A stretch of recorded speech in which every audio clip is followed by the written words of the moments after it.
Hello, and welcome to Sobercast, where we provide AA speaker meetings and workshops in podcast format. We're an ad-free podcast, and if you enjoy listening, please help us be self-supporting by visiting Sobercast.com, look for the donate link, and drop $1 or $2 into our virtual basket. We hope you enjoy the podcast. Have a great day. Yeah. Whew. I wanted to keep doing something else. I was like, let's count again. Okay. Good evening. My name's Theresa. I'm an alcoholic. Grateful to be here. Grateful to be sober because of a loving God.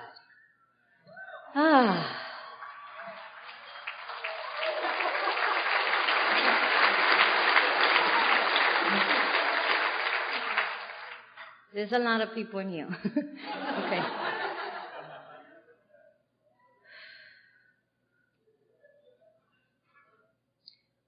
And it was enough to try to take in how many people I see, and then you just had to talk about other rooms and...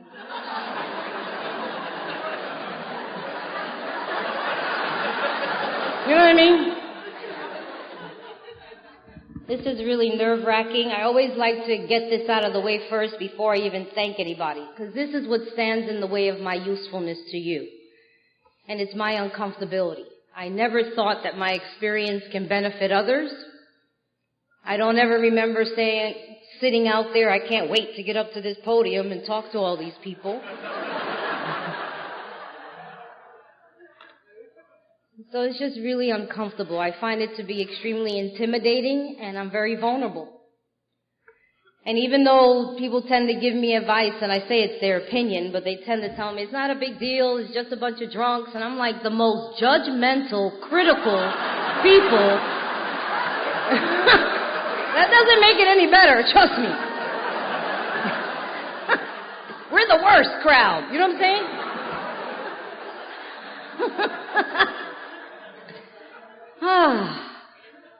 I want to thank Connie, my host Ann, the committee, for asking me to come out. I always say for doing a 12-step call on me.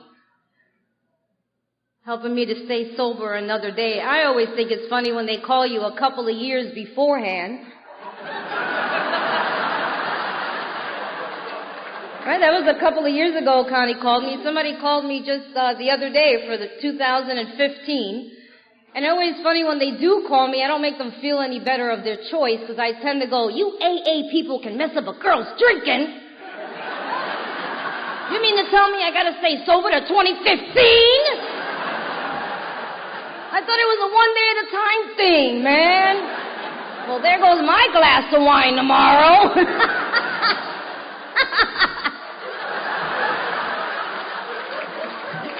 Right, Carla?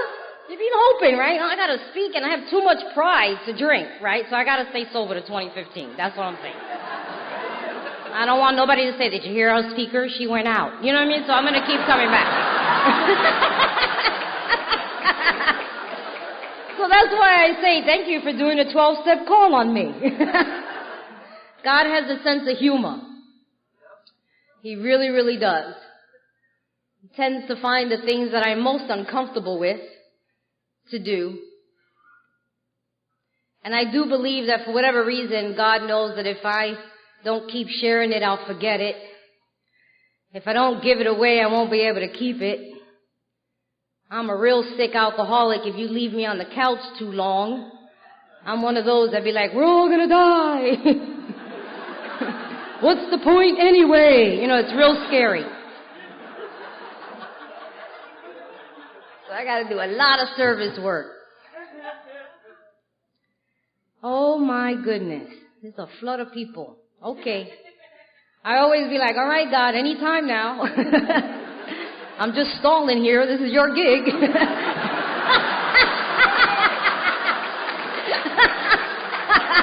Anytime you got me standing here, I'm looking pretty foolish. You know what I'm saying? How much more time you need to kick in? Anyway.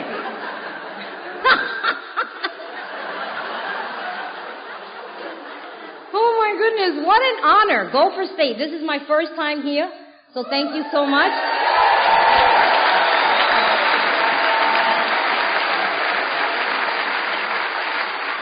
I I've heard lots and lots of great things about it. There was a couple of years back that my mother had the opportunity to coming and spending the weekend with you guys. I was out speaking somewhere else. It's great to be back in Minnesota. It's been bittersweet for me the last few days. I was here just last weekend, actually. I've lived here on and off for the last 5 years. My brother lived here. He went to seminary school, and he just passed away. And I'm just so grateful for the love that I've received in Minnesota and the support of Alcoholics Anonymous. And I got to give my props to Bob Bazans. Thank you, Bob B, for coming. It was so cute. My sponsees, I was on the phone with them and my girlfriend, and I was just a basket case. And they were so adorable. One of my sponsees called Bob and was like, "Hi, my name is so-and-so. I'm an alcoholic. It doesn't matter. My sponsor is in Minnesota. You need to go help her." It was so cool. And he came. Because they wanted to give me like sedatives and stuff, right? They needed a tranquil. I was a mess. They were like, "You need drugs." And pretty much I was like, I'm not in a position to make that decision. I mean, I'm down, but I don't think it's a good idea. And since I'm not emotionally well at this point, I think we better check with others. So I actually called an emergency AA meeting, and thank God for sanity, that there's still an ounce of it. And I'm like, let somebody else who is spiritually fit decide what I need for right now. And you know what? Bob was the best sedative. Because, you know, he's cool. What, you got like 50-something? You saw how long he was standing? It's nice to get a real old-timer to pick you up when you're emotionally a basket case. They're real cool. I love the old-timers. They don't like, nothing phases them. Do you know what I'm saying? So Bob was just like, "What's happening?" I'm like, "I don't know. I'm not doing well." He's just like, get in the car. You know what I mean? That was so cool. I thought he was taking me like to the loony bin or something, because he didn't say nothing, and the whole time in the car, he's just driving. I was like, "Where are we going? Where are we going?" Anyway, thank you.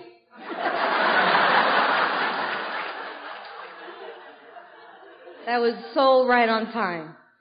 Right on time. I want to welcome anybody who's new. Welcome home.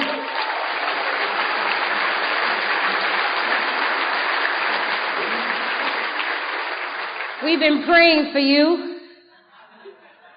I love to share that because I heard that when I got here. I love to tell a newcomer that there is a moment of silence and prayer, and it takes place in every meeting all over the world. And that's for you. But for the grace of God, you have been lifted up and brought into the rooms of Alcoholics Anonymous. That is not your idea. You don't get credit for this one. You've been given a gift, and it's a gift unearned. We ask you to keep coming back. Don't leave 5 minutes before the miracle happens. And let us love you until you can learn to love yourself. And my prayer is that alcohol is through with you. That you've been given the gift of desperation. And that when you think about your last drunk, you get so sick you just want to throw up. And it's going to be all right. Just hold on. And the good news is you don't have to do this alone. I ask you to listen in a general way and to listen to the similarities and not the differences.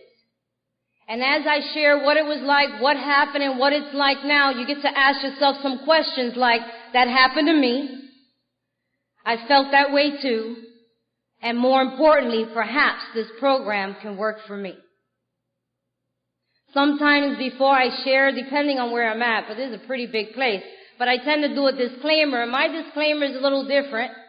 I tend to go rated R, adult content, nudity, parental guidance suggested.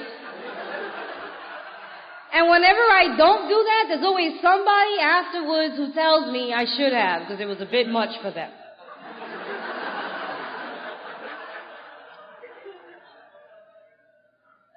And even though the newcomer is the most important person in the room, and that you are, and if you be new, it's important that you understand that not only am I here so that I could stay sober, the only way for me to do that is to be here for you. So I came here for California for you because I'm responsible because somebody was here for me.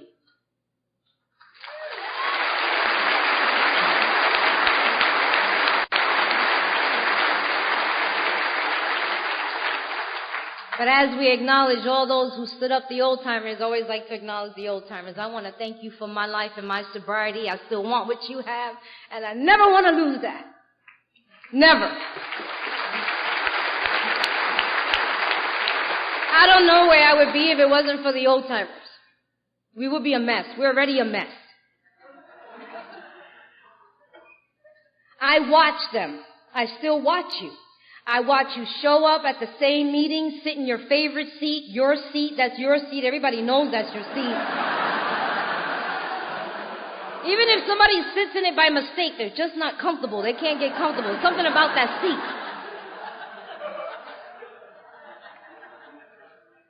I watch them that they still sweep the floors and they put up the chairs and they extend their hands and they set that example.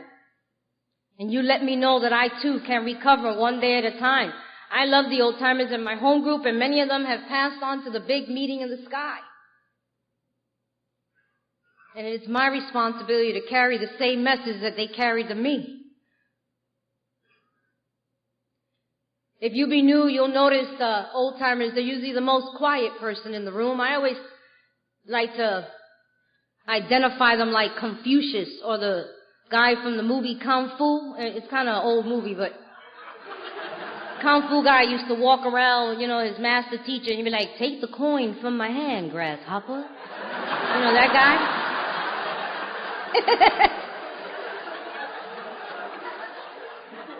They're the coolest people. I like to watch the old-timers that have been hanging out with each other for a while in the rooms. A lot of them still don't like each other after 30 years. You never noticed that? It's so cool. I totally dig that. It'd be like 35 years they've been hanging out with each other, and one's going to get ready to share, and the rest of them be like, oh. I love that. And the other one don't care. He's like, whatever, 30 years they've been doing that. I have so much respect for you. That's cool. It taught me that everybody's welcome. And that the only requirement is a desire to want to stop drinking. So if you knew, we say a lot around here, and I've learned a lot through watching. And I've watched a lot of those who've come before me. I've learned what to be like and what not to be like. You are all my teachers, and I want to thank you. So as I say, we share in the generator what it used to be like, what happened, and what it's like now. And I tell you, that's why I keep saying God got a sense of humor. I am so sick of me. But for some reason, He's making sure that I don't forget it. You told me not to forget my last drunk. And when I talk about what it was like, I feel like I'm talking about a stranger. That I'm talking about myself in third person. You can't tell me there isn't a God and that this program does not work. My experience has proven otherwise. I am definitely a miracle, and I see a lot of miracles in the room, but I still trip out that I'm here, that I'm present, that I'm alive, only but for the grace of God.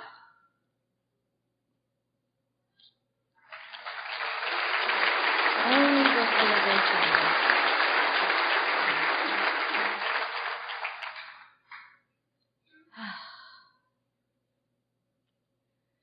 I'm an alcoholic because I like the effect produced by alcohol. And I'm restless, irritable, and discontent unless I find that ease and comfort that comes immediately with the first few drinks. And even though I admit that it's injurious, it really doesn't matter. But you see, my relationship with alcohol goes real deep. I like to classify my dynamic or the relationship or my drinking career as a love affair. Alcohol was administered to me, so I didn't have the privilege, as I've heard so many people share the story of not fitting in their life. And one day discovering alcohol and alcohol making it all better. Until one day they crossed some invisible line and it got bad. I always go, as the story goes, there's not much of this changes. My mother didn't want another child. My father did. According to my mother, I am a product of rape. My father has an entirely different, angle on that situation. My mother, too, is an alcoholic, and I don't say that because I label her an alcoholic. She's an admitted alcoholic in Alcoholics Anonymous. My mother drank and she did a lot of drugs, and she did everything possible to abort me. Needless to say, I was meant to be here because I'm here. I was born a preemie, I was born sick, and I was born addicted. My mother told my father and my grandmother, in particular my father, she said, you wanted it, you can have it, take it, and keep it away from me. And my mother left, and she left me in the hospital. My father and my grandmother came to get me, and according to them, whenever I would cry, the only way to keep me quiet was to put alcohol in my bottle or in my gums. Now, my dad and my grandmother came up with an idea. They wanted my mother to touch me or to look at me or something, so they decided that if they left me alone with her, they took my older brother out the house, and they left me alone with Mommy. According to my mother, I began to cry. And she tried to muffle out the noise by putting the pillow over her ears, and she couldn't. So she went to the crib, and she tried to put the pillow over my face to shut me up. And then she remembered, if you give her alcohol, she'll stop crying. From that moment on, my mother made sure that I had alcohol in my system 24 hours a day, 7 days a week. So now for years I used to go around parroting what other people said in the rooms, like I don't blame my alcoholism on my family. I don't say that anymore. Just my experience, my story.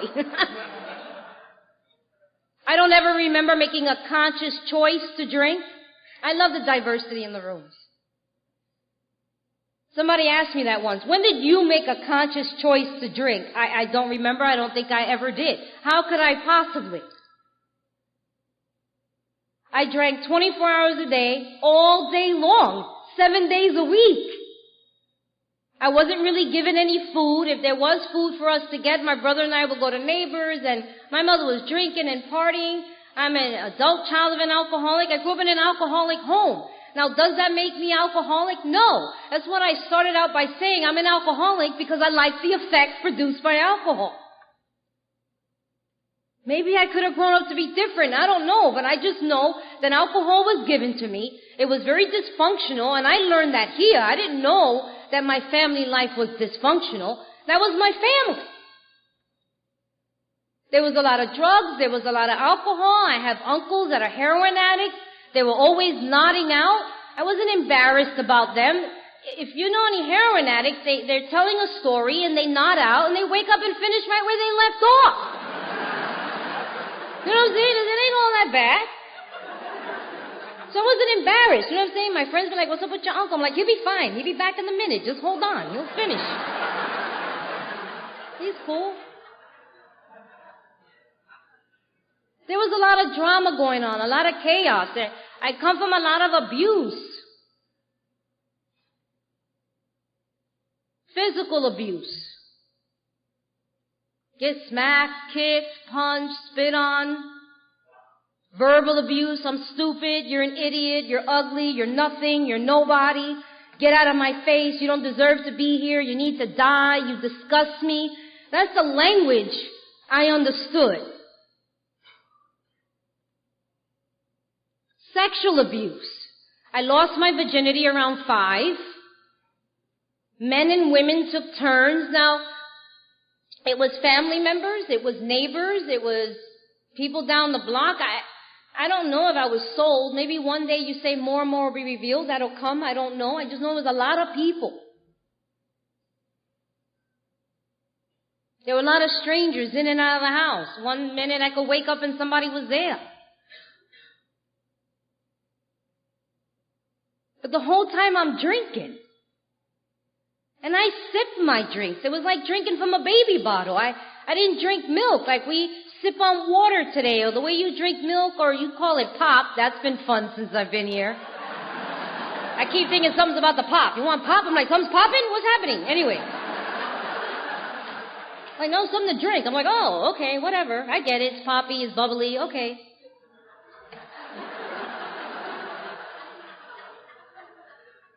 I grew up in the projects in New York City. So I know it's a little confusing, right? They say Theresa, I'm from California, then I sound like Rosie Perez. You'll get all thrown off, right? And when I really start going, that New Yorker comes out. It gets scary. I'm trying to be, mindful of the signer. I feel bad for them. They be like, wait a minute.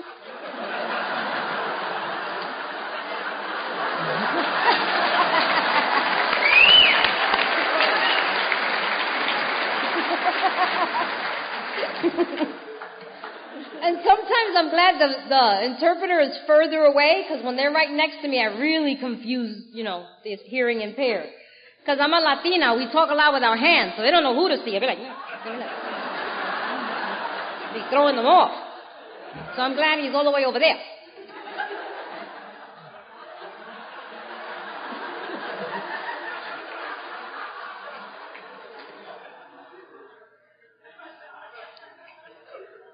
So we talk about the insanity of alcoholism, incomprehensible demoralization. I tell people that was my life. That was normal in my world. Whether somebody got shot, somebody OD'd.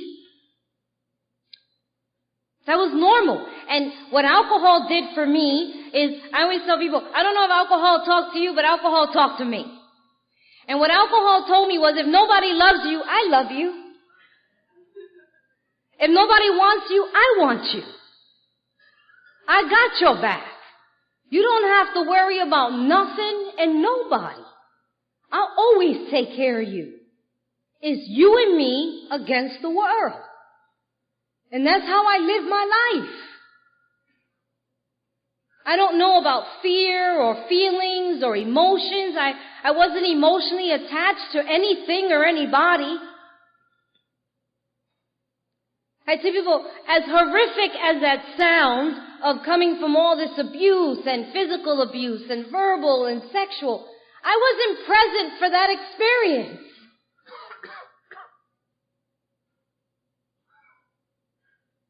I didn't come to Alcoholics Anonymous for consequences of my drinking. Consequences don't get my attention. I don't have a problem sleeping with Cousin It. I don't have a problem sleeping with strangers or waking up in a strange place or in alleys at 3 or 4 o'clock in the morning or you calling me names. I don't have a problem with that when I'm not present for the experience. Alcohol allowed me to be detached and disconnected. What do you want to do to me next? That was my attitude. Who's next? You want to hit me? You want to punch me? You want to have sex with me? What's up? Let's do this. I had a smile on my face. I didn't cry. I ain't no punk. I was going in and out of therapy since I was a kid. My mother was always suicidal and we had to go to family therapy. I've seen enough two-way mirrors and ink blots. Those ink blots are ridiculous. Now I only share this because I'm hoping somebody will explain this to me one day of why you're going through stuff psychologically, I guess, in trauma, and they show you these ink blots that all look like butterflies. And I'm trying to figure out what that's about. I just want somebody to explain that to me. I still don't get that. Are you going to, what is this, a butterfly? What are we talking about? What's happening here? Is it supposed to help me? I don't get what's going on. No teacher, no social worker. I'm sure there were people who cared about me, who wanted to help. I remember I had a brutal rape when I was in the 6th grade. And I went to my 6th grade teacher and I was concerned. I just think about these things. I'm so out of touch with reality. Alcohol allowed me to be so disconnected. I remember going to her like it was no big deal. I was like, excuse me, can I talk to you for a minute after class? And she said, sure. I said, by the way, I was like, my cousin raped me yesterday, and I'm bleeding everywhere. I mean, not yesterday, the last week. I've been bleeding for a week, and I don't know what to do. She's like, what? She took me to the doctor. That's all I remember. This was the life that I lived. I wasn't planning on changing that life. I never questioned it. I never said something's wrong with the way I'm living. I really thought everybody lived like this. If you meet friends of my past that I grew up with, they would tell you that they would have never known anything was wrong with Theresa. I talk to them today. I would smile, I would laugh, I would connect with you. I didn't go around saying that this was horrible. This is it. And I went to Catholic school for 11 and a half years. I said the Our Father, the Hail Mary, I sang in the choir, I put on my uniform. What? This is what you do. This is a lifestyle. I didn't have peer pressure. I don't have to drink in the streets. I drink in my house. I don't share my booze. I'm not into like everybody party. No, this is mine. Okay? No everybody, nothing. This is mine. You get yours. Because this can't run out. I always describe it this way. I'm a cigarette smoker, okay? I smoke a pack of cigarettes a day. There are 20 cigarettes in a pack. If I give you one, that leaves me 19. That's an issue. You understand? Right? We got a problem. I'm down one. I'm short. It's very confusing. No. I can't give you one. It throws me off. That describes my drinking.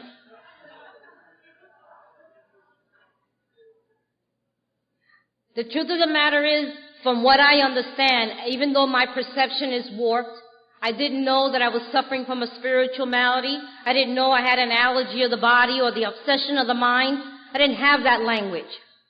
The way I understood it, there was nothing wrong with the way I was living. Even though perhaps doctors, social workers, teachers thought there was, I didn't. And I wasn't going to change it. And if you got in the way between me and my booze, you needed to go. Because this is the only thing that's going to take care of me. This is the only thing that's going to love me. You're not. It never crossed my mind to leave alcohol, that alcohol would leave me, ever. I was going to die like everybody else in my family. The way you die in my family is with cirrhosis of the liver, kidney failure, you fall down, you crack your skull, you get shot, you OD, your legs get amputated because you're a diabetic and you keep drinking. Even more reason to drink with no legs. Could you imagine? I never understood when the doctors be like, you need to stop. I'm like, he ain't got no legs. You're going to ask him to stop drinking, he don't got no legs. Don't make no sense.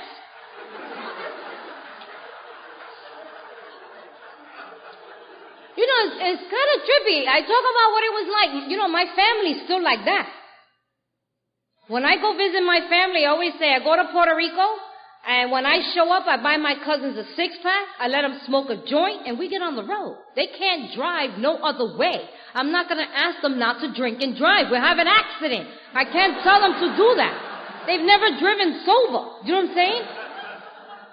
I was speaking at a conference in Puerto Rico. It was such an honor. I got to do it in Spanish for the first time. You know, it's my first language. That was beautiful. To tell my story. Oh, we were crying. It was a mess. We're very passionate people. Could you imagine the story in Spanish? You ever seen the Spanish soap operas? It was deep. Everybody was like, oh my God! Oh, it was intense. But I brought a friend of mine from my home group, and he got to meet my family. He was like, she's serious. He was scared. He met my family. He was scared. He was like, I don't want to go up there. I don't want to go up there. I'm like, you're fine, man. Everybody got guns. It's all cool. They're not going to shoot you. Relax. We got you. I got you. You and me. You and me. Anyway, it's scary.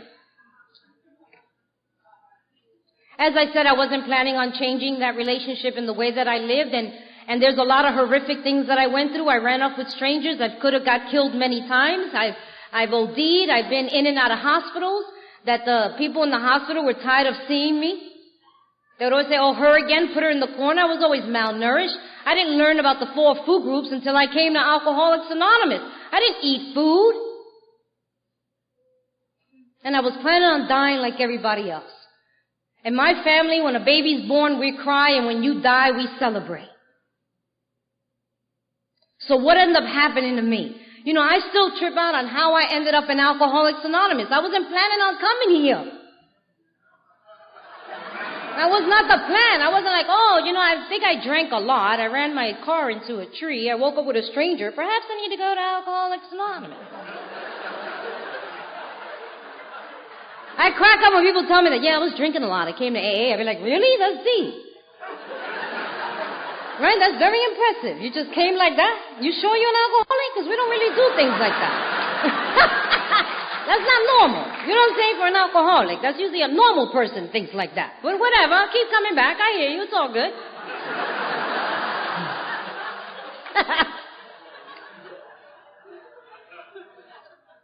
What I say is what ended up happening to me is what the way you explain it to me is that alcohol stopped working. One day at the age of 24, alcohol betrayed me. And it turned its back on me. And it left me emotionally retarded with no coping skills. In a world that was not familiar. And so, you see, to me it's different. To now all of a sudden be present for my experience. I think that's different. When I now notice that I'm sleeping with strangers. That's different. When I walk into a bar and I hear them say, look what the trash brought in. How long they been saying that? I never heard that. But now all of a sudden I hear it and it goes into the pit of my stomach and my stomach does something funny and I can't shake that off. That's scary to me. I see the look of disgust in my grandmother's face and I can't get rid of that look. And then I notice that Daddy stopped talking to me. When did Daddy stop talking to me? I had always burned bridges. Now all of a sudden I want to know where everybody's going. Why you ain't talking to me? Why all of a sudden everything became so important? I just remember that all of a sudden I became present for my experience and it scared the living daylights out of me. I don't know how to be present. Now I can't take a bath because the water hurts my skin. And I drink because I have to. I drink for oxygen. It's not fun. I've never been a social drinker. I drink to breathe. I didn't know that I shook when I didn't drink. I never noticed that. I always had booze. I don't know anything about running out. Now all of a sudden I'm counting how many. It was a very strange time in my life. You can look back on all of the 24 years and say that my life was horrible. A lot of people say, you gotta write a book. I've seen a lot of scary movies. I go see, was that movie Precious? I don't know. There's a lot of movies out. People see that movie Precious. I'm like, that's not scary. You want to hear scary? That's not scary. All of a sudden I'm drinking and I'm still present. And I'm drinking and I'm still present. And I'm noticing that I'm present. This is the best way I describe it and I never want to forget it. All I know is that I'm sitting at my favorite bar. I'm a VIP. You call it barfly. It's all about perspective, okay? However way you want to break it down for yourself, you call it that. I call it VIP, okay? I'm the VIP at that bar. And a VIP is a person that they can close the bar and you don't have to leave because you're going to be right back, okay? So all they do is they close and they leave you there and then they open up and you're still there. There's a lot of VIPs in here, okay? And the same thing like the old timers, I had my favorite seat in that bar that nobody sat down in. How Bob?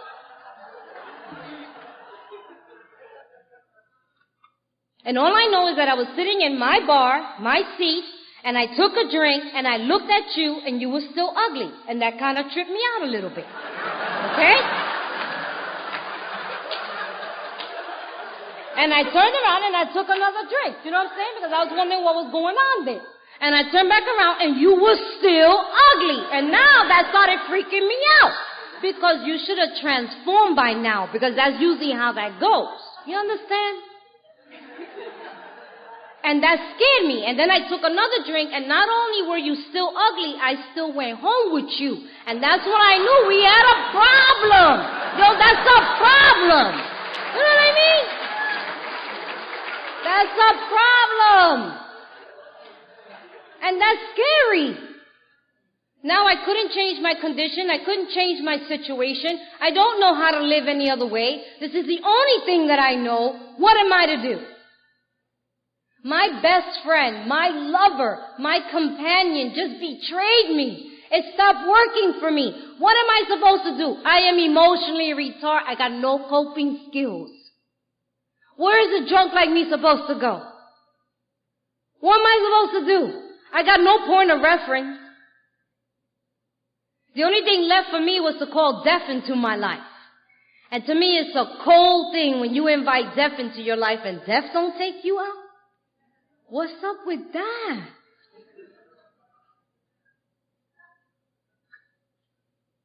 I ended up on a cold day in Queens, New York, with the snow up to my knees, doing the Aimless Walk. I call it the walk with no purpose, no agenda, no destination. It's just a walk. And I ended up in a church. Wasn't looking for the church. And it's not a straight line walk either. I still trip out on that. I go to New York and I do that walk. It's not a straight line. It's a lot of ins and outs to get there. And I ended up in a church and I walked in that church and I felt a presence. Was it a moment of clarity? Was I completely tired? Was I really sick and tired of being sick and tired of being sick and tired? Was I done? I don't know. All I know is that I walked into that church and I felt the presence. I know I was tired. And I said a prayer. You see, it's a prayer that's different than any other prayer. It felt like it came from the depths of my soul. And I said, God, please allow me to feel the peace that I feel in this church inside of me. And I didn't want it for a year. I didn't want it for a month. I just wanted for a moment. I just wanted 1 second for my head to shut up, for my insides to stop turning, and for my skin to stop crawling. Just for a moment, so I can get a grip.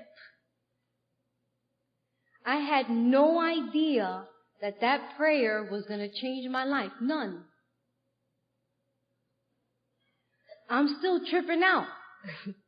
I'm still tripping out. From that prayer, I got picked up and bought 3,000 miles from New York City to California. And I've been tripping ever since I got here, like Disneyland. Like I got abducted. That's how I be feeling, like the UFO people abducted me and I'm on some other planet. I went to my father's house. I asked him for help. I'm so surprised that I did that. I never asked for help in my life. My father said that I was standing in the middle of a crossroad. There was 3 directions I was headed. I was so close to them I could taste them, I could smell them. That was jails, mental institutions, and death. There was another road. It was recovery. He told me I can give it a try. If it didn't work out, the other 3 were waiting for me. I got on a Greyhound bus, and that's where I detoxed all the way to California from New York. I threw up, I shook, I sweated, I hallucinated. I had my last drink in El Paso, Texas. There was a man on that bus that I believe helped save my life. I was sick. I hadn't been without a drink in this body since fetus. I was sick. And that man said, I know what you need, and he was right, I was sick. More people die from alcohol detox than anything else. I could have died on that bus. And he got me this drink, and he held it to my mouth, and I drank it like a dog that had been out of water. And it allowed me to go the rest of the way. You ever heard that joke? You take an alcoholic brain when they die and put it in a jar of alcohol, you're going to hear, You ever heard that? I should leave that in my will, right?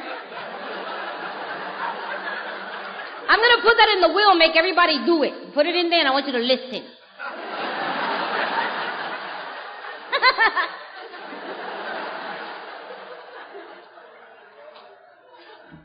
I arrived in downtown Los Angeles on May 29th, 1990. The last 23 years, but for the grace of God,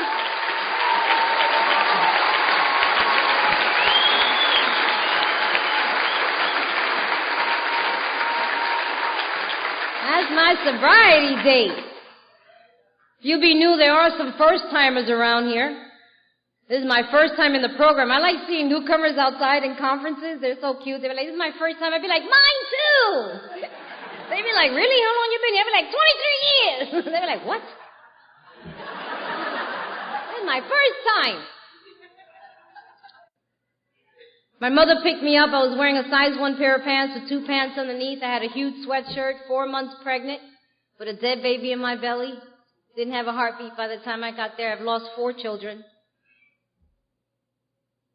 And my mother dropped me off in the rooms. And she turned me over to the very people who had saved her life. I always say I feel like a baby in a baby basket left at the doorsteps of Alcoholics Anonymous.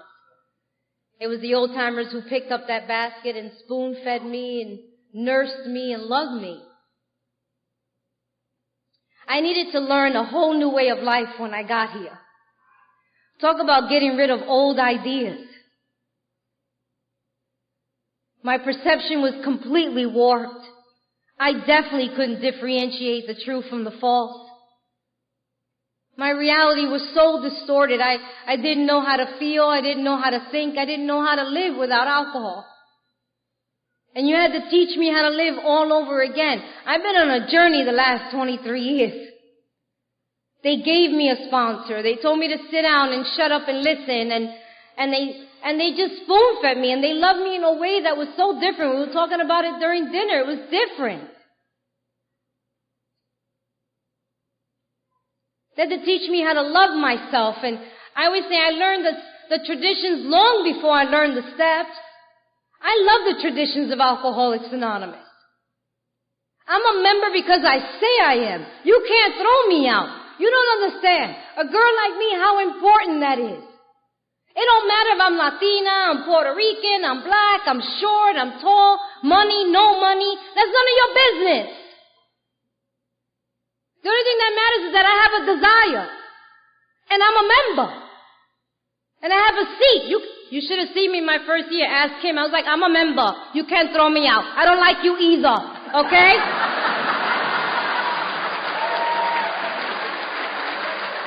I don't like you. And it don't matter. Okay? I don't like you. You don't like me. It don't matter. We're members. Sit down.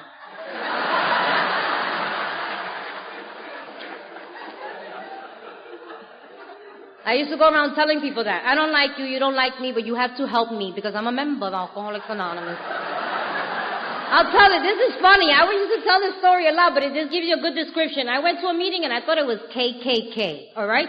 They looked like they were all white people, so I thought it was a KKK meeting. It was early in the morning. Actually, it was Unit A. It wasn't even K, whatever, in Burbank. And I sat in that meeting. It was 7 o'clock in the morning, and I was like, oh, my God, it's a KKK meeting. But I'm not leaving because I'm a member, right? And I raised my hand. I said, excuse me, I'll make an announcement. Okay, I'm a member, all right? And I don't care if you KKK, all right? And I'm not leaving, okay, because everybody in here is going to help the Negro today, okay?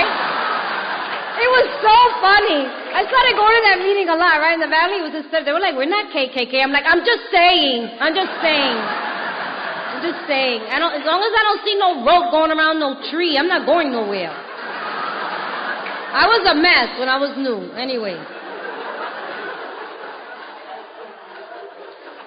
You told me to apply the same energy that I drank to this program, and I applied a lot of energy to my drinking. You told me this was a life and death errand. I came to you like I had 20 bullet holes in me. I'm bleeding all over the place. I'm not interested in your credentials. I just need to know if you have a needle and a thread. This is the last house on the block. I came here to save my life. And if you can't help me, somebody needs to blow my brains out, because I can't do another 24 hours like this. How are we going to live one day at a time like this? You need to give me a new set of tools. Tools to learn how to live life. I'm so grateful for good sponsorship and a home group. So grateful.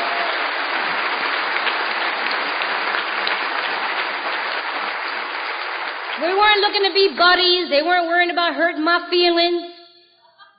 I have sponsees I've been sponsoring like most of their sobriety for a long time. They're so cute. They'll tell other people, she thinks we're not friends, but we're friends, right? I tell sponsees I've been sponsoring like 19 years. I'm like, I'm not your friend. You know that, right? They've been like 19 years? Jeez.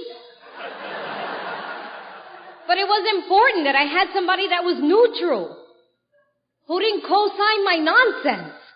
And all I needed to know about this woman was that she had a working knowledge of the steps in the book. Nothing else mattered. Personality did not matter. She was sober, and she had a relationship with a higher power.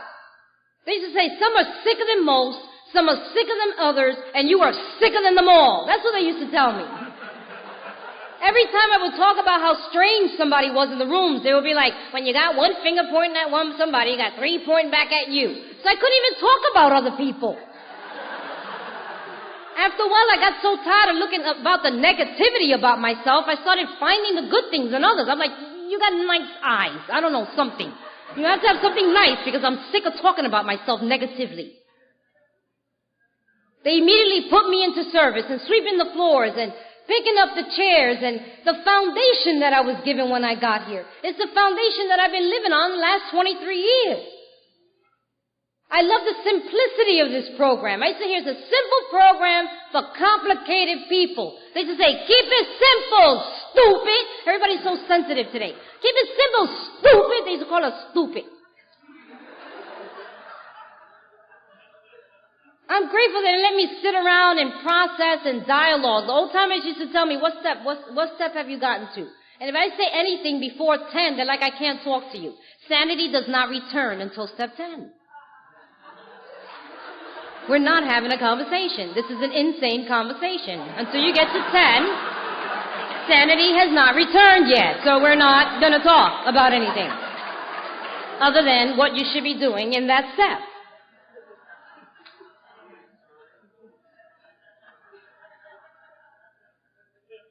I'm so grateful for the foundation. It saved my life. I've been through a lot in 23 years.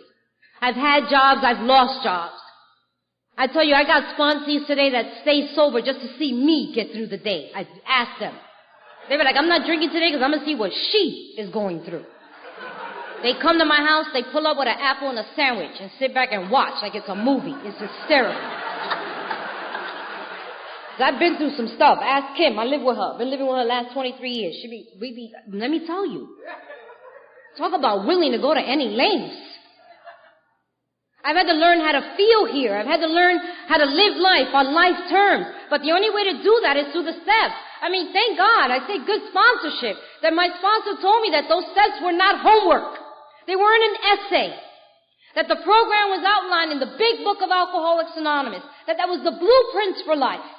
And that they put that book together for a girl named Theresa that one day was going to come along and all I had to do was follow the black on the white. And to do what thousands of men and women have done to recover from this seemingly hopeless state of mind and body. But that the only thing that I needed to do, that the very first thing, people talk about the first step. They told me that the very first step in recovery was that I conceded to my innermost self that I was truly alcoholic. Because until then, I ain't doing no steps. That's the only way I'm going to do the work. I need to stop lying to myself and say the party is over, the jig is up, let's do this. And I had to learn how to apply the steps in my daily life. I've had to breathe them, taste them, smell them, digest them. They had to become a working part of my mind and my body. I suffer from a soul sickness, a spiritual malady. You told me that then the only way that this is going to happen is in this way and in this order. The spiritual malady must be treated first. And then and only then will I straighten out mentally and physically. It is not the other way around. That I must find a power greater than myself. That's not an option. I am so grateful nobody ever apologized for their relationship to God when I got here. I'm so grateful.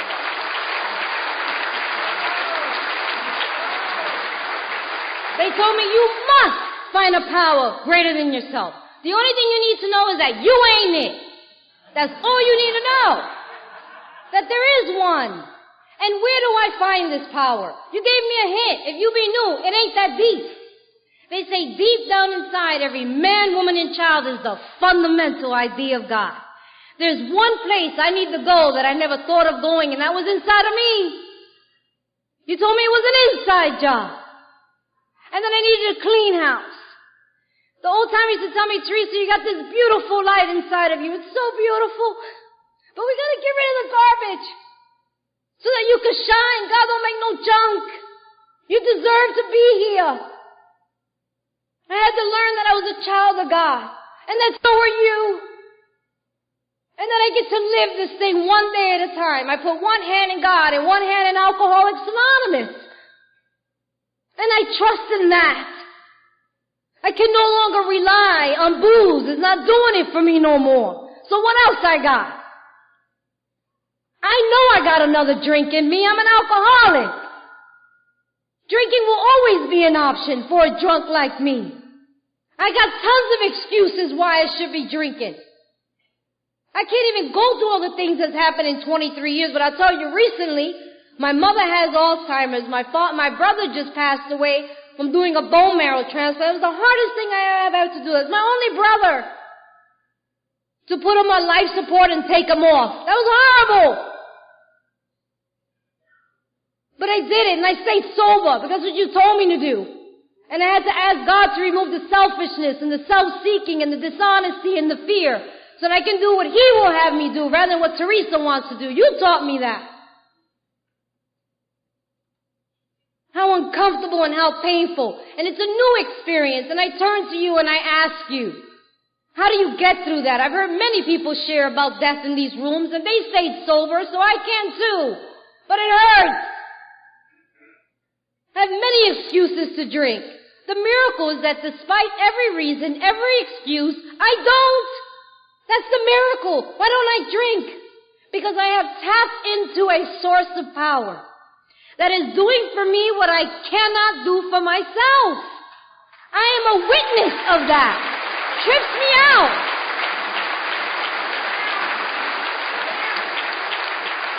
I take no credit for it. I can't pat myself on the back.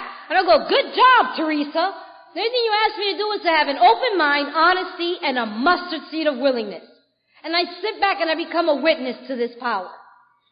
That this program works, despite Theresa. Many people go, oh my God, Theresa, I'm so grateful what you did for me. How kind and how generous you have been. I go, you need to thank God, because I had different plans. I wanted to punch you in the face.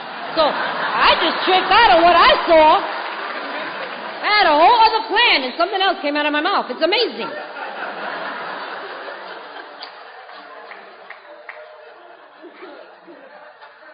My father has Parkinson's. You know, it's just amazing how this program works. Right before coming here, packing my bags, like these are what my days look like. And I'm just in awe of this power and this program and what it's done to me. I always say something has happened to me. You know, this self-centered, self-seeking, selfish girl has become so other-centered and present in the moment. An acceptance of the moment, even though it's uncomfortable, but being in the present, in the now. And as I was packing, I hadn't even finished packing to come here, my stepmother calls me and she says, your father, I just moved him to hospice. What did she say to me? I just moved him to hospice and the doctor says that he's not going to make it. And they're asking me not to do a DOR, not to resuscitate. I can't make that decision. What do you want to do? And he's not going to make it through the night. I'm like, what? And I have to pause.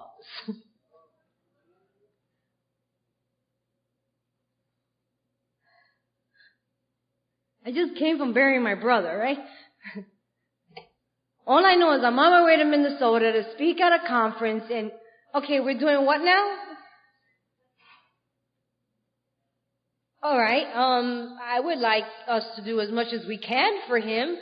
But if they say that we can, then we can't. What would you like me to do? God, what would you like me to do? Would you like me to call Connie and tell her I'm now on my way to Phoenix? Or do I go to Minnesota? And I come to Minnesota because I'm sober, and I have to tell the new person that we gotta stay sober no matter what. I don't know how to do anything else. I don't know how to do anything else.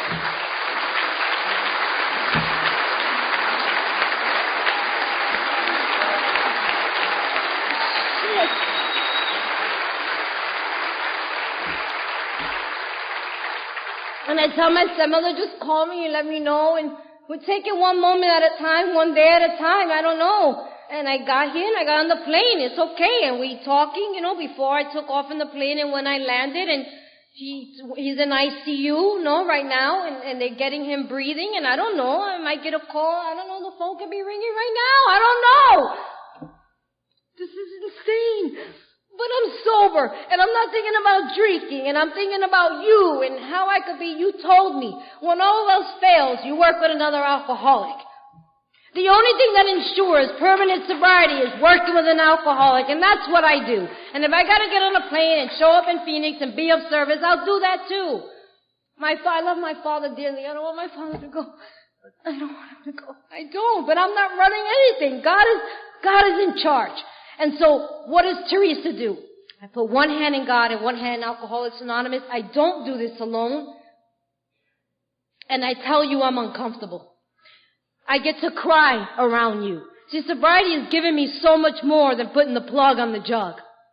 I'm not this type of drunk that got sober and say, life is so wonderful. Keep coming back. It's going to be great. I'm like, no, it's not. No, it ain't. It ain't great. It's not fun all the time.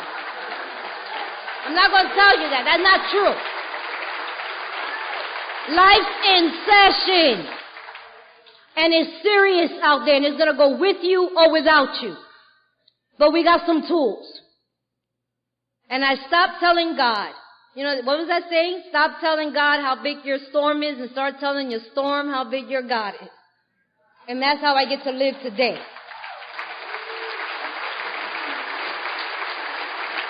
And I don't have to do this pretty. I came here to save my ass, not my face.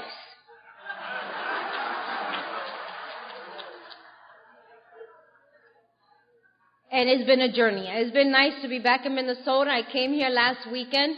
The school that my brother went through, I end with this. I'm just so much into my brother. I brought my friend to Mall of America. I thought that was a nice trip, right? First time in Minnesota. I take her and I'm like, look, we're in Mall of America. I start breaking down crying. I'm like, I should come here with my brother. She was like, okay. I was like, I know this is a happy place and I'm sad, but it's going to be all right.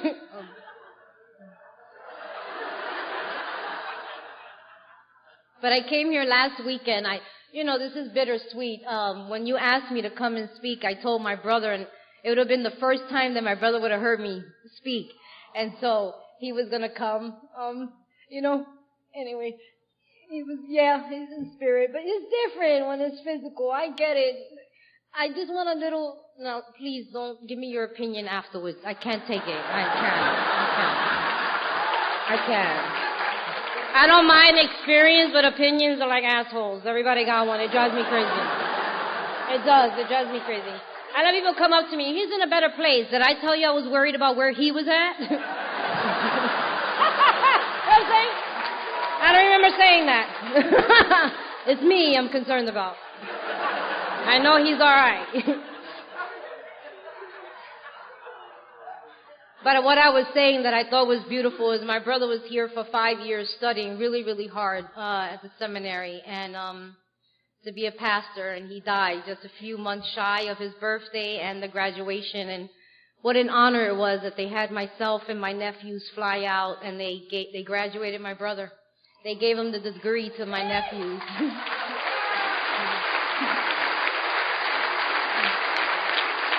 That was awesome. And I got so much help. So that's the place I'm in right now. That's what's going on with me right now. I'm really experiencing for the first time what it is to grieve such a deep loss. It's very different. It's a sibling, my only brother, and now maybe my dad, and in a way my nephews. I helped raise them, and their mom just showed up and said, I want them now, and I have to ask God. I can't play God. No, that's what you taught me. And I need to trust in this process. Do I want to go over there? They call me to come get them and run things. You taught me I can't. And I have to tell them it's going to be all right. But man, it hurts. They're 10 and 15. That's a long time that I've been in their life. But I have to respect their mom and ask God what He would have me do and what He would have me be. So I'm going through it right now. But I know this too shall pass. Don't tell me that one too, because I be wanting to punch people in the face when I say it. Because you see, the thing about that, it's very hopeful, but it hasn't passed yet. Do you know what I mean? But it's all right. Anyway, I've gone on long enough. I'm looking forward to the weekend. I'm grateful that I had a chance to come back here. There's so much love. The fellowship in Minnesota is just awesome. And I've enjoyed it for many, many years coming back here. And Bob Darrell's sponsee, where he's at, Mike came out with his sponsees to help me move stuff. Thank you so much. My brother Sting. You guys have been so great. So I'm looking forward to the weekend. Kim is going to need a lot more hugs. If you can stand up and say hi, because she's been having to live with me lately, and it has been really good. And she's staying sober, so that's a miracle too, in this experience. So she needs a lot of support. So I would love to hear more of your experience with what it is to stay sober and live through this grief of pain. It's very interesting. I want to thank you all so much for loving me and allowing me to tap into this source of power. Thank you for allowing the God in you to help discover this God within me, because I'm such a lady. I've turned into this beautiful lady. And again,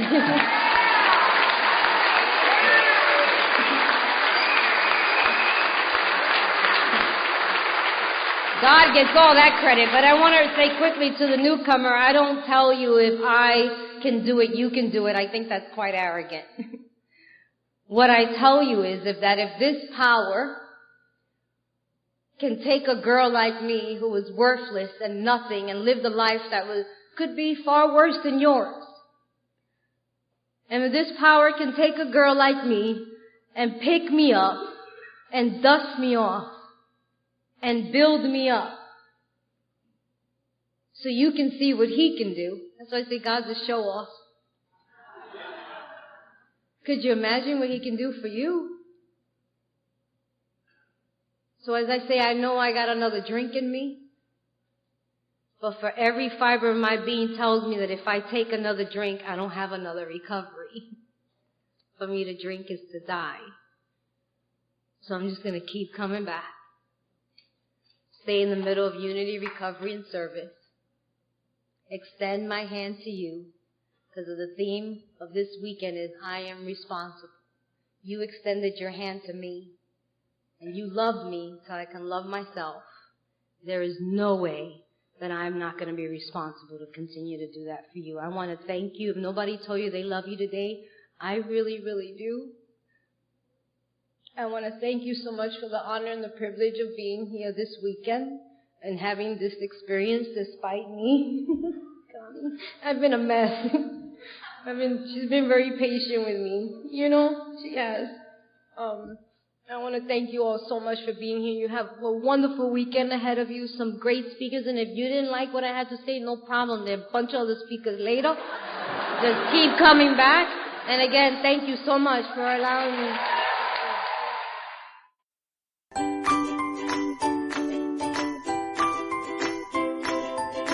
Thanks for listening. I hope you enjoyed the podcast. Sobercast is ad-free, and we'd like your help in order to keep it that way. So if you'd like to help us be self-supporting by pledging $1 or $2 a month, visit Sobercast.com and look for the donate links. Thank you very much.